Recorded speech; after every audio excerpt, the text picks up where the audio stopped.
آج کے پی C M Swat کے میں وہ لوگ جو آہو پکا کرتے رہے اور ان کی نااہلی کی وجہ سے اپنے پورا خاندان جان دے بیٹھا، ہمارے پنجاب کے وہ بیٹے اور بیٹیاں کاش ان کے گھر چلے جاتے۔ آپ کو یہ کسی نے نہیں سکھایا کہ سیاست فرض نبھانے کا بھی نام ہے؟ آپ پنجاب تشریف لاتے ہیں جلسوں کے لیے، جلوس کے لیے، یہاں پر انتشار کے لیے، یہاں پر ووٹ لیتے ہیں آپ پنجابیوں سے، پنجاب والوں سے ووٹ لے کر اسمبلیوں میں پہنچتے ہیں پنجاب والوں سے، لیکن جب پنجابی مرتا ہے، شہید ہوتا ہے اس پاکستان کے لیے، یا آپ کی غفلت کی وجہ سے وہ مارا جاتا ہے، سوات کے وہ پورا خاندان ہو یا ذوب میں مرنے والے یہ پنجاب کے لوگ، ان کے گھر آپ کیوں نہیں آئے؟ اور ان کے گھر آپ اس لیے نہیں آتے کہ ڈرتے ہیں آپ دہشت گردوں سے، ان کے لیے نرم رویہ رکھتے ہیں۔ پنجاب اور سندھ میں دہشت گردی کیوں نہیں دہشت گرد کامیاب ہوتے؟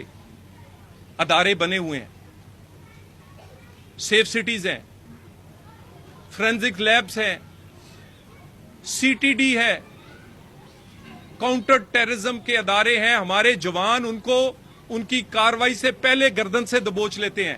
کس نے بنانے تھے کے پی اور بلوچستان میں؟ ہم نے بنانے ہیں اور ان سیاسی پارٹیوں نے بنانے ہیں جن کی حکومت ہے۔ ساتھ کس نے کھڑے ہونا ہے ایز اے پاکستانی؟ آپ نے اور میں نے کھڑے ہونا ہے۔ بتائیں کے پی میں، بلوچستان میں، پنجاب سے کیا چاہیے؟ آپ نے پیسے مانگے، ہم نے اپنے حصے کے اپنا حصے سے آپ کو دیے۔ آپ نے پانی مانگا، ہم نے پانی دیا۔ آپ ہماری جانیں خون مانگ رہے ہیں، ہمارے جوان وہاں جانیں خون، اور کس کے لیے؟ اس پاکستان کے لیے۔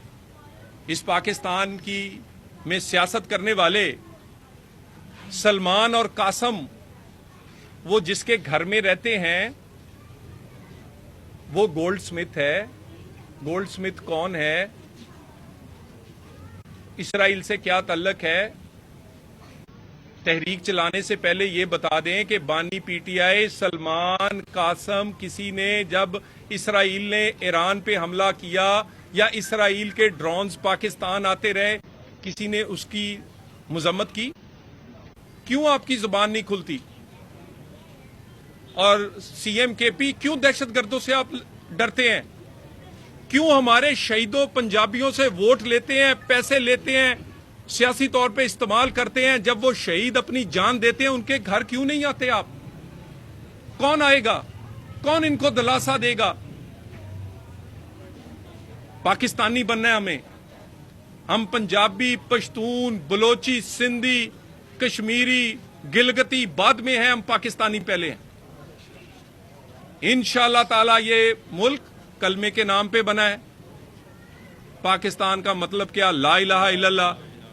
جان بھی دیں گے، جان کی ضرورت پڑی، لیکن یہ نہیں ممکن کہ اس ملک پر کسی پروکسی کا، کسی دشمن کا وہ سامنے سے حملہ کرے یا پیچھے سے سازش کے تحت وہ کامیاب ہو۔ ان کا اسی طرح تاریخ میں ان کی درگت اور ان کو شکست دی جائے گی کہ تاریخ یاد رکھے گی، جیسے ابھی ریسنٹلی آپریشن سندور میں دی ہے۔